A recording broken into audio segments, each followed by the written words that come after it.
सोचिए, एक दिन आप सुबह उठते हैं, सब कुछ बिल्कुल सामान्य लग रहा है। आप अपना मोबाइल उठाते हैं, बैंक बैलेंस चेक करते हैं और देखते हैं कि पैसे तो हैं, सब ठीक है। लेकिन जैसे ही आप बाजार में कुछ खरीदने जाते हैं, दुकानदार कहता है, भाई साहब, आज तो दाम बढ़ गया है। आप सोचते हैं, चलो कोई बात नहीं, थोड़ा बहुत तो होता रहता है।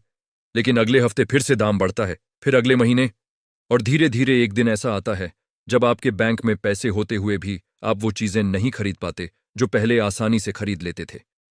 यहीं से असली समस्या की शुरुआत होती है। हम सबको बचपन से यही सिखाया गया है कि अगर आपके पास पैसा है तो आप सुरक्षित हैं। लेकिन इतिहास हमें कुछ और ही सिखाता है। भूख तब नहीं लगती जब दुनिया में खाना खत्म हो जाता है। भूख तब लगती है जब आपका पैसा अपनी खरीदने की ताकत खो देता है। नोट वही रहते हैं, बैंक अकाउंट वही रहता है, लेकिन उन नोटों से आप कुछ खरीद नहीं पाते।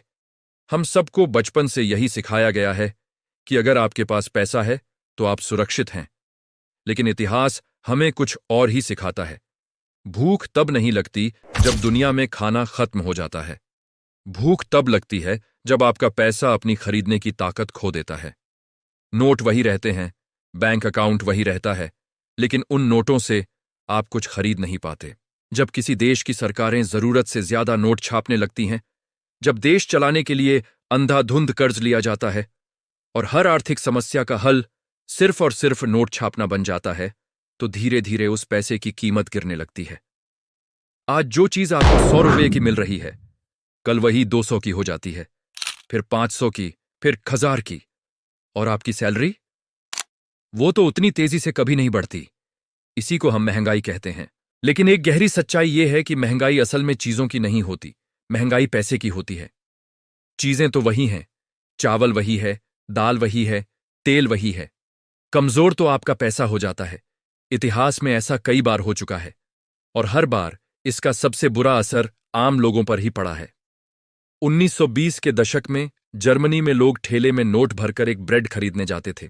जो पैसा सुबह कीमती था, शाम होते होते उसकी कीमत कागज के बराबर रह जाती थी।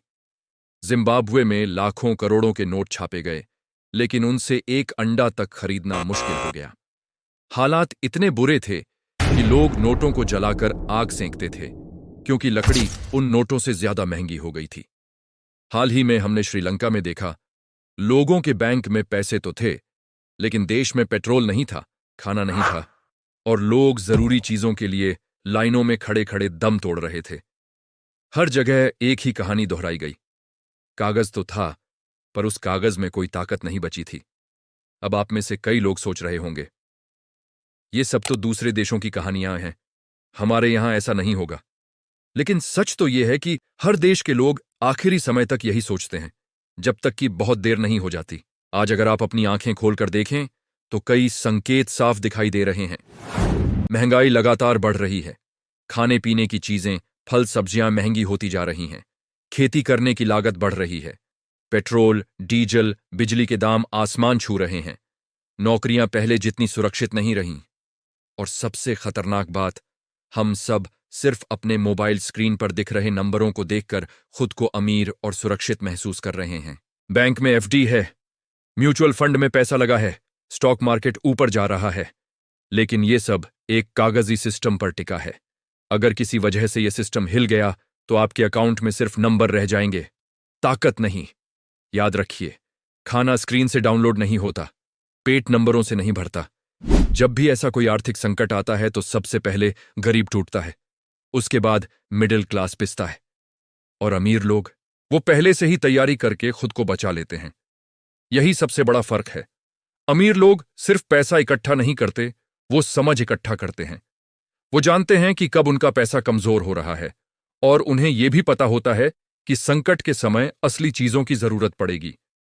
ये असली चीजें क्या हैं? खाना, जमीन जिस पर खाना उगता है, एनर्जी के स्रोत, सोना और चांदी जो हजारों सालों से पैसे का असली रूप रहे हैं, और ऐसी स्किल्स यानी हुनर जो किसी भी हाल में आपके काम आए और आपको भूखा ना मरने दें। जब पैसे की कीमत गिरती है तो सोना इसलिए महंगा नहीं होता कि सोना बदल गया है, सोना तो वही रहता है, कमजोर तो आपका पैसा हो जाता है। इसीलिए हमें ऐसा लगता है कि सोने का दाम बढ़ गया, जबकि असलियत में आपके पैसे की कीमत गिर गई होती है। ये वीडियो आपको डराने के लिए नहीं बनाया गया है। ये आपको जगाने और सोचने पर मजबूर करने के लिए है, ताकि आप उस भीड़ का हिस्सा न बने जो सब कुछ बर्बाद होने के बाद जागती है, ताकि आप आखिरी इंसान न हो जिसे सच्चाई का पता चले। क्योंकि इतिहास गवाह है, जो लोग समय रहते समझ जाते हैं वही सुरक्षित रहते हैं, और जो आखिरी में जागते हैं वही सबसे ज्यादा नुकसान उठाते हैं। अगर आने वाले 5 साल पूरी दुनिया के लिए मुश्किल साबित हुए, तो सवाल यह नहीं होगा कि आपके बैंक अकाउंट में कितने जीरो थे। सवाल यह होगा, क्या आप तैयार थे? क्या आपने सिर्फ कागजी पैसे पर भरोसा किया या अपनी समझ पर? आज सही समय है सीखने का, समझने का और तैयारी करने का, क्योंकि जागरूकता ही असली दौलत है। अगर यह बात आपके दिल तक पहुंची है, तो इस वीडियो को अपने परिवार और दोस्तों के साथ जरूर शेयर करें, क्योंकि समय रहते समझ जाना ही सबसे बड़ी ताकत है। धन्यवाद।